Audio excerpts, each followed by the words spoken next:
आज आप लोग सितंबर 2020 में पड़ने वाले प्रदोष व्रतों के बारे में जानेंगे कि प्रदोष व्रत कब है और उसका पारायण कब है। प्रदोष काल के समय जो पूजा का समय है वह कब है। नमस्कार, मैं पंडित राजकुमार दुबे आप सभी का आपके चैनल मिस्ट्री ऑफ धर्मा में स्वागत करता हूं। आइए हम जानें कि सितंबर महीने में पहला प्रदोष व्रत कब पड़ रहा है। तो जब भी त्रयोदशी तिथि जिस दिन शाम के समय होती है उसी दिन प्रदोष व्रत रहा जाता है। तो जो सितंबर महीने का जो पहला आश्विन मास के जो कृष्ण पक्ष में जो त्रयोदशी तिथि है उस त्रयोदशी तिथि का प्रारंभ 14 सितंबर 2020 की रात्रि में 10:01 से हो रहा है। अर्थात सोमवार की रात्रि में 10:01 से त्रयोदशी तिथि का प्रारंभ हो जाएगा और यह त्रयोदशी तिथि अगले दिन मंगलवार को 15 सितंबर 2020 को रात्रि में 8:39 तक रहेगी। इसलिए जो प्रदोष व्रत है वह 15 सितंबर 2020 दिन मंगलवार को रहेगा। मंगलवार को शाम को चूँकि प्रदोष काल पड़ रहा है, प्रदोष काल के समय जब तेरस होता है, त्रयोदशी तिथि होती है, उसी दिन प्रदोष व्रत रहा जाता है।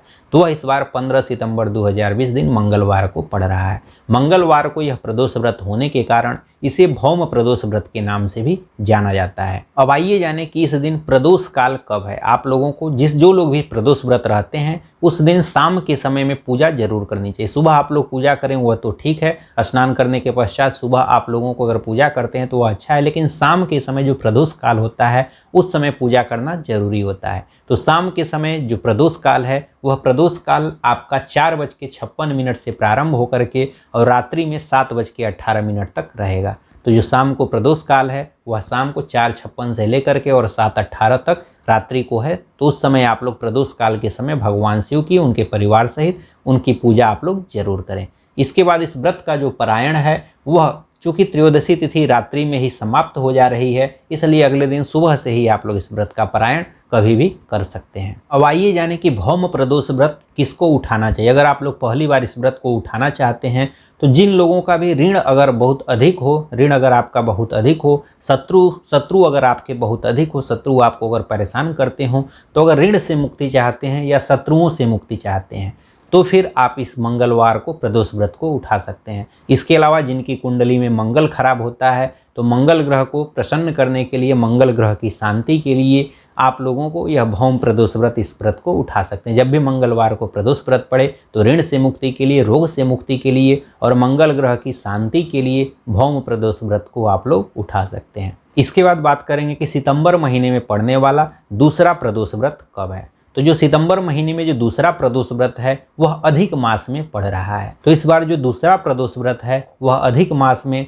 शुक्ल पक्ष में त्रयोदशी तिथि का जो प्रारंभ है वह 28 सितंबर 2020 दिन सोमवार को रात्रि में 9:42 पे त्रयोदशी तिथि का प्रारंभ हो रहा है और त्रयोदशी तिथि की समाप्ति आपकी 29 सितंबर 2020 दिन मंगलवार को रात्रि में 10:32 पे त्रयोदशी तिथि की समाप्ति हो रही है। तो जिस दिन शाम के समय प्रदोष काल के समय त्रयोदशी होती है उसी दिन प्रदोष व्रत को रहा जाता है। तो चूँकि आप लोगों का 29 सितंबर 2020 मंगलवार को पूरे दिन आपकी त्रयोदशी तिथि है और शाम के समय प्रदोष काल के समय भी त्रयोदशी तिथि है, इसलिए जो अधिक मास का जो प्रदोष व्रत है वह 29 सितंबर 2020 दिन मंगलवार को पड़ेगा। और जो प्रदोष काल के समय जो शाम का समय होता है, जो पूजा का समय होता है, उस प्रदोष काल के समय पूजा करना अनिवार्य होता है। तो वह जो समय है वह चूँकि सूर्यास्त के 3 घटी पहले से लेकर के और 3 घटी बाद तक का जो समय होता है वही प्रदोष काल कहलाता है।